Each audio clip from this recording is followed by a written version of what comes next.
بسم اللہ الرحمن الرحیم الصلاۃ والسلام علیک رسول الکریم اما بعد۔ ہمارے نبی کریم صلی اللہ علیہ وسلم نے ارشاد فرمایا کہ تم لا الہ الا اللہ محمد رسول اللہ صلی اللہ علیہ وسلم کثرت سے پڑھا کرو۔ یہ کلمہ توحید ہے، اور کلمہ توحید شیطان کو دبلا کر دیتا ہے، اس کو حقیر، ذلیل، رسوا کر دیتا ہے۔ اٹ مینس کہ جس طرح سے ہم کسی چیز کو کثرت سے استعمال کرتے ہیں اور وہ چیز اس کے مخالف ہوتی ہے تو وہ اس کو رسوا کرتی، اس کو ذلیل کرتی ہے۔ جس طرح سے ہم کسی چیز کا، کسی جانور کے اوپر وزن لاتے ہیں اور بہت زیادہ اس کا استعمال کرتے ہیں تو اس کے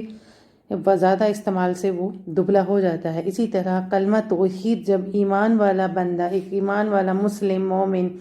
کلمہ توحید کو کثرت سے ورد کرتا ہے تو شیطان اس سے لاغر ہو جاتا ہے، عاجز ہو جاتا ہے اور دبلا، حقیر ہو جاتا ہے۔ کیوں ہو جاتا ہے؟ کیونکہ شیطان جو ہے وہ اس کے مخالف سے بات ہوتی ہے۔ شیطان کا مقصد ہی ہوتا ہے مسلمانوں کو، مومن بندے کو اللہ توحید سے ہٹانا، توحید سے گمراہ کرنا، شرک کی طرف متوجہ کرنا۔ اور جب بندہ اپنی نفس پر قابو پا کر توحید کی طرف متوجہ ہوتا ہے، یعنی کلمہ توحید لا الہ الا اللہ محمد رسول اللہ، اس کی طرف متوجہ ہوتا ہے، اس کی طرف کرتا ہے، تو یہ شیطان کی حقارت، اس کی رسوائی کا سبب بنتا ہے۔ اس کے بنا وہ بہت ذلیل ہوتا ہے۔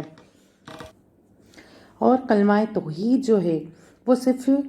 شیطان کو ہی نہیں بلکہ انسانوں میں سے جو شیطان ہے اور جنوں میں سے بھی جو شیطان ہے ان سب کو جلا دیتی ہے، ان سب کو حقارت کرتی ہے، ان سبھی کو رسوا کرتی ہے۔ ایسا نہیں کہ صرف شیطان ابلیس ہی ایک شیطان ہے، انسانوں میں بھی شیطان موجود ہیں، جنوں میں بھی شیطان موجود ہیں۔ یہ تمام مخلوقات، ہر وہ چیز جو توحید سے انسان کو گمراہ کرتی ہے، وہ سبھی شیطان کی طرح ہوتے ہیں۔ تو ان سبھی کا انکار کرتی ہے، ان سبھی کو حقارت کرتی ہے۔ اور شیطانوں کے لیے آگ ہے کلمہ توحید، اور کلمہ توحید مسلمانوں کے لیے، اہل ایمان والوں کے لیے نور ہے۔ کیوں ہے؟ کیونکہ وہ اپنے قلب سے کلمہ توحید ادا کرتا ہے، اور وہ جب کلمہ توحید قلب میں اس کے اتر جاتا ہے اور وہ قلب سے کثرت سے، قلب کے ساتھ، خشوع و خضوع کے ساتھ، اخلاق کے ساتھ وہ جب کلمہ توحید لا الہ الا اللہ محمد رسول اللہ ادا کرتا ہے تو اس کے قلب کے اندر یہ لا الہ الا اللہ پیوست ہو جاتا ہے، اور اس کے ایمان، یعنی اس کا ایمان اتنا مضبوط، اتنا پختہ ہوتا ہے، اور وہ شرک سے اتنا ہی بعید ہوتا چلا، اتنا ہی دور ہوتا چلا جاتا ہے۔ کیونکہ کلمہ توحید لا الہ الا اللہ وہی تو ایک ایسا کلمہ ہے جو ہمیں شرک سے بری کرتا ہے۔ لا الہ الا اللہ کا معنی کیا ہے؟ میں نہیں کوئی معبود سوائے اللہ کے، اور یہ جو نہیں کوئی معبود ہے، یہ کوئی کسی معبود کی نفی کرتا ہے، ہر وہ معبود، دنیا میں کوئی ایسا معبود نہیں ہے سوائے اللہ کے، کوئی معبود نہیں، صرف اللہ کے۔ وہ معبود کی جنس کی ہی، اس کے وجود کی ہی نفی کرتا ہے۔ یہ نہیں کہتا کہ فلاں اس میں کوئی ایک خاص کوالٹیز، اس کی صفت کی ہی انکار نہیں کرتا۔ وہ انکار کس کا کرتا ہے؟ اس کے وجود کا،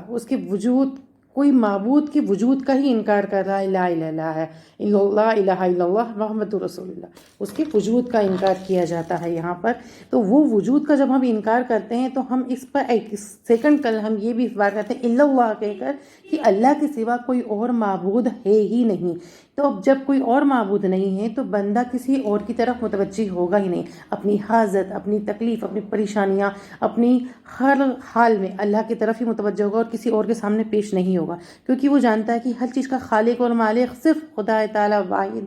صرف ایک اللہ ہے، کوئی اور معبود نہیں ہے۔ اور جب کبھی وہ گمراہ کر دیا جاتا ہے، شیطان اس کو برگلا دیتا ہے، تو وہ کیا کرتا ہے؟ پھر لا الہ الا اللہ پڑھتا ہے، یعنی پھر اس کا قلب پھر سے نور سے، ایمان سے منور ہو جاتا ہے، اور اس کو پھر سے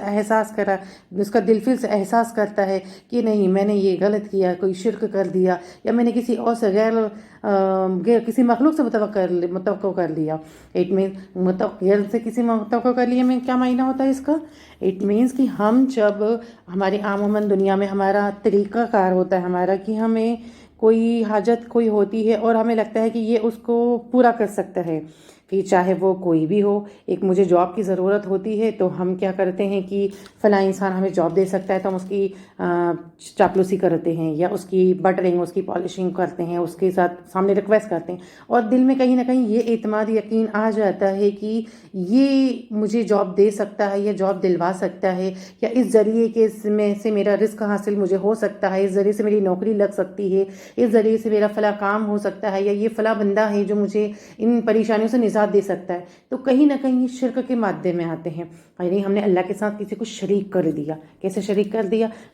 ہر چیز کی قادر ذات مطلق صرف ایک اللہ واحد ہے, اور وہ واحد پر ہم نے اس میں تھوڑا ہم نے شرک کر دیا کہ ہمارا اعتماد جو ہے وہ اللہ کے علاوہ کسی اور کی طرف گیا. کسی اور سے ہم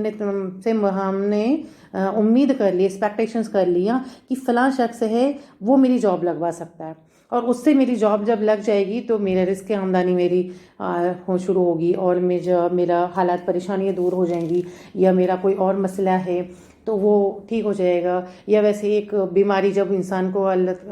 ہمیں عطا کوئی ہوتی ہے تو ڈاکٹر کے پاس جاتا ہے اور توقع کرتا ہے کہ فلاں ڈاکٹر سے مجھے ٹھیک کر دے گا, میں فلاں ڈاکٹر سے ٹھیک ہو جاؤں گا, یا فلاں دوائی سے میں ٹھیک ہو جاؤں گا. تو ہمارا اعتماد جو ہوتا ہے وہ اس دوائی پر یا ڈاکٹر پر یا اس چیزوں پر آ جاتا ہے. تو یہ چیزیں ہمیں توحید کی ساتھ شرک کرنے میں شمار ہوتی ہے, حالانکہ اس کا درجہ بہت کمتر ہے. ہم عام عموماً صرف مورتی پوجا کرنا, پتھر کی پوجا کرنا, انہی کو ہم شرک مانتے ہیں. شرک یہی نہیں ہے. شرک کس کا؟ یہ یقین کرنا, دل سے اس بات پر یقین ہونا, اعتماد ہونا, پورا مکمل یقین ہونا کہ ہر چیز پر کامل قدرت رکھنے والی ذات صرف واحد ایک اللہ تبارک و تعالیٰ ہے, اور اس کے علاوہ کوئی اور ذات, کوئی اور شے ایسی نہیں ہے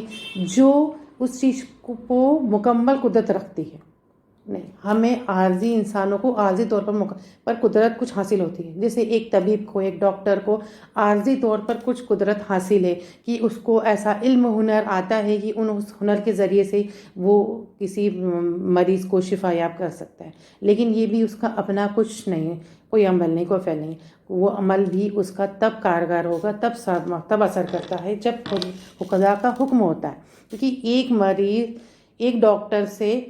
ہزاروں مریض کو دیکھتا ہے, لیکن ہزاروں مریض اسے صحیح نہیں کر دیتا. وہ کیوں نہیں کر دیتا؟ وہی مریض صحیح ہوتے ہیں جن کے خدا تعالیٰ کا حکم ہوتا ہے, اللہ پروردگار کا حکم ہوتا ہے, وہی مریض صرف اس سے ٹھیک ہوتے ہیں. اور جب بندہ ان مریضوں سے ہٹ کر, اگر ان مریضوں میں سے اللہ کا حکم نہیں ہوا ہے کہ ابھی وہ مریض شفا یاب ہو, تو وہ ڈاکٹر کی دوائی اس کو اثر نہیں کرتی ہے, اس سے وہ شفا یاب نہیں حاصل کرتا ہے. اور بعض اوقات ہوتا ہے کہ وہ ایک ذرا دم کر کے پی لیے, پانی پی لیے, اس سے بھی وہ شفا یاب ہو جاتا ہے. یا ایک بہت ہلکے سے بہت سستے سے علاج میں کسی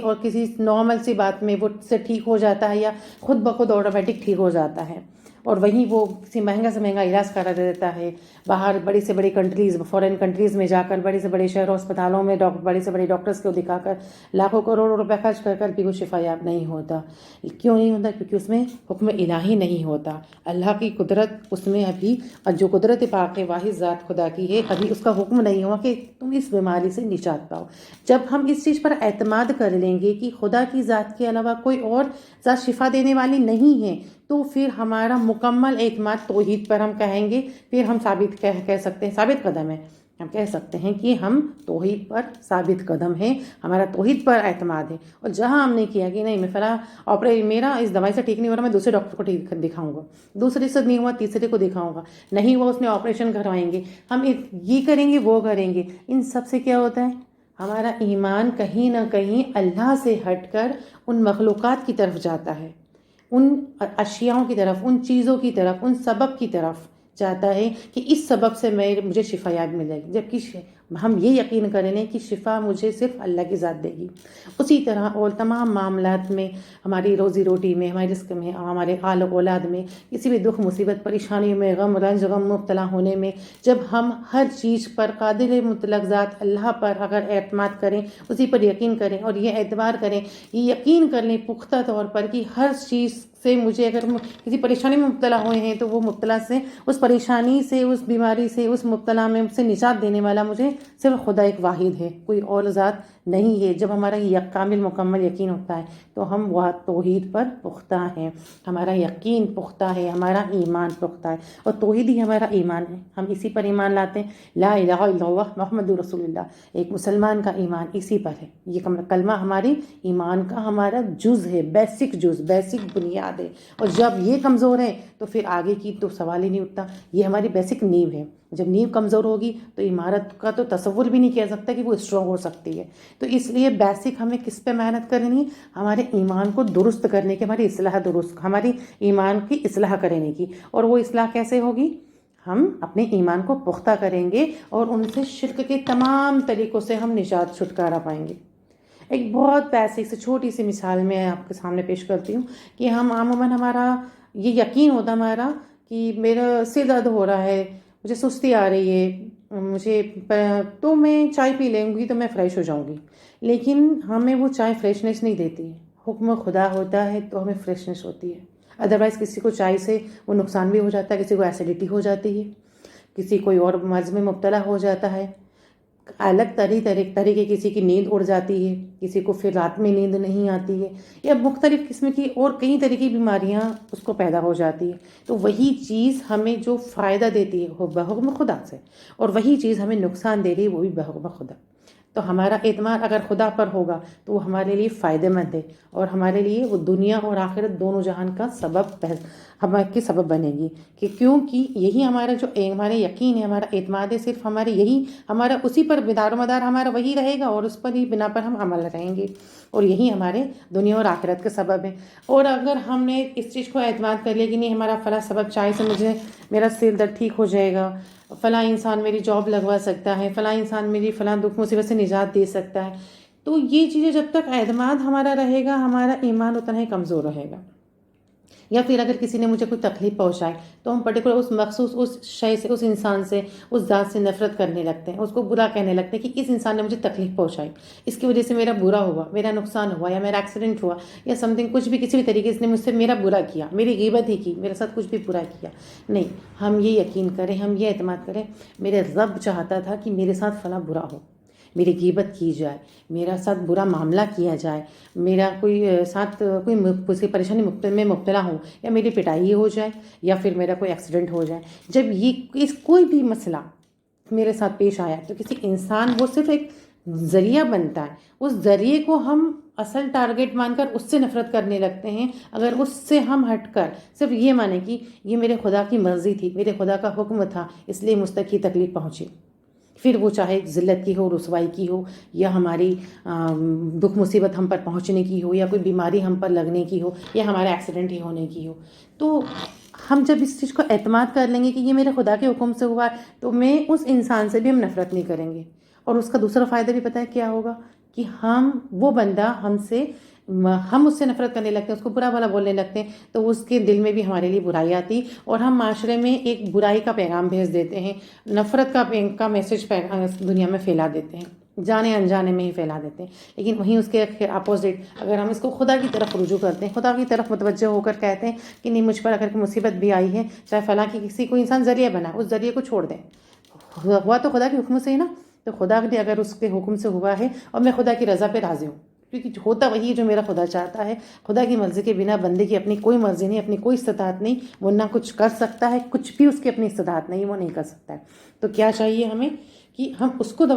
کو چھوڑ دیں گے، اللہ پر یقین کریں گے نا، تو ہم اس بندے سے بھی، اس شخص سے بھی جس نے ہماری برائی کی ہے، غیبت کی ہے، اس سے ہمارا کوئی تکلیف، ہمیں کوئی نقصان پہنچی ہے، وہ بھی ہم اس سے بھی نفرت نہیں کریں گے، اور وہ بھی ہم سے نفرت نہیں کرے گا، بلکہ ہماری عزت کرے گا، بلکہ کہیں نہ کہیں وہ شرمندہ ہوگا کہ دیکھو یار، میں نے اس کی غیبت کی تھی، اس کو برا کیا تھا، اس کا برا چاہا تھا، فلاں اس کو نقصان تکلیف پہنچائی تھی، اور دیکھو اس نے مجھ سے کچھ بھی نہیں کہا، بولے مجھ سے اسی محبت اخلاق سے پیش آ رہا ہے، تو اس کا دل کہیں نہ کہیں اور آپ کی طرف مائل ہوگا، وہ آپ سے حقیقی محبت کرنے لگے گا، تو ہم اس طرح سے دنیا میں اور ایک محبت کا، حقیقی محبت کا پیغام بھیج رہے ہیں، ہم وہاں اس کے اپوزٹ کریں گے تو ہم اس کی نفرت کا پیغام بھیج رہے ہیں۔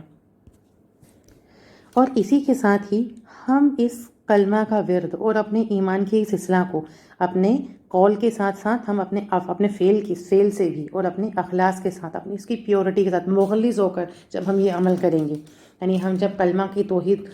پڑھیں گے اپنی زبان سے ادا کرنے کے ساتھ اپنے قلب سے بھی اپنے دل میں بھی اسی چیز کا اعتماد کریں گے، لا الہ الا اللہ محمد رسول اللہ، اور یہ ہمارے قول کے ساتھ ہمارے فعل میں بھی ہمارے عمل میں بھی چیز ظاہر ہوگی اور ہمارے اتنی پیورٹی اتنے اخلاص کے ساتھ ہمارے اندر آئے گی، تو وہ چیز ایک اثر دے گی، اور وہ اثر کیا دے گی کہ اس سے جو ہمارے عمل جو بظاہری عمل ہمارے دکھائیں گے اور ہمارے اندر جو برائی، نفرت، گناہ اور شیطان کی جو آگ، شیطانی وسوسے جو ہمارے اندر جو ہے ان سب کو مٹا دے گی، ان سب کو ختم کر دے گی، اور ہمارے اندر ایمان کا نور پیدا، کیونکہ نور اور آگ،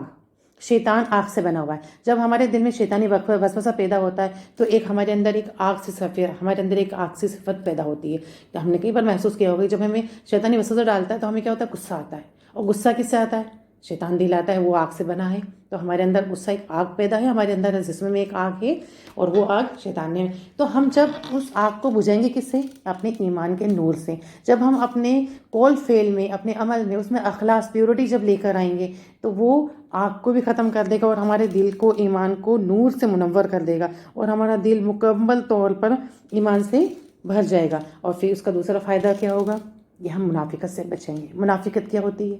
منافق وہ ہوتا ہے جو زبان سے تو اقرار کرتا ہے لیکن دل میں اس کے ایمان نہیں ہوتا، دل میں اس پر اس کا اعتماد نہیں ہوتا، یقین نہیں ہوتا۔ جب ہمارا دل میں اگر کلمہ توحید اتر گیا اور ہم نے دل میں اس چیز کو اخلاص کے ساتھ، پیورٹی کے ساتھ وہ عمل میں ہمارے سب ظاہر ہو گیا، تو منافقت کا تو کہیں شعبہ ہی نہیں رہا۔ اگر منافقت کا کہیں نہ کوئی کچھ ایک ذرہ برابر بھی اگر کوئی دانہ باقی رہتا ہے تو وہ اس کو بھی مٹا دے گا۔ تو یہاں پہ آپ نے اسے شیطانی وسوسوں کو، آگ کو، گناہ کو، منافقت کو، ان سب کا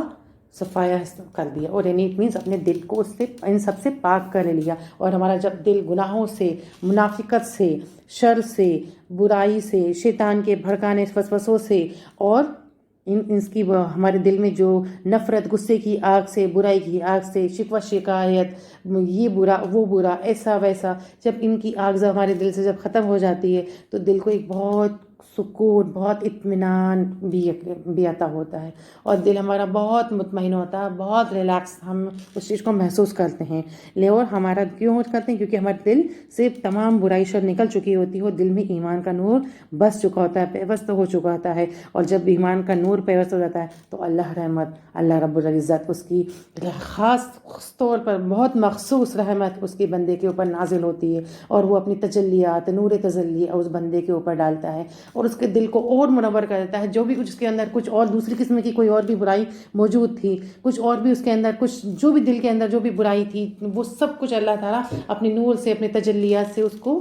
صاف کر دیتا ہے، اس کو کلیئر کر دیتا ہے، بالکل کلین اور پاک صاف کر دیتا ہے، اور اس کو پاک صاف کے ساتھ اس میں منور کر دیتا ہے، وہ نور سے چمکنے لگتا ہے، اور وہ دل جو ہوتا ہے جو بالکل اللہ کے لیے مخلص ہوتا ہے، اور اس دل کے اوپر اللہ کی رحمت، اس کی تجلیات، اس کی نور کی تجلیات مسلسل اس کے اوپر آتی رہتی ہے، اور جس طرح سے آتی رہتی، جتنی تجلیات اس کی نور کی اس کے دل میں آتی رہتی ہے، وہ اللہ کا اتنا ہی قریب ہوتا جاتا ہے، اللہ کا قرب اتنا حاصل کرتا ہے، اور جس بندے نے اللہ کا قرب حاصل کر لیا، اللہ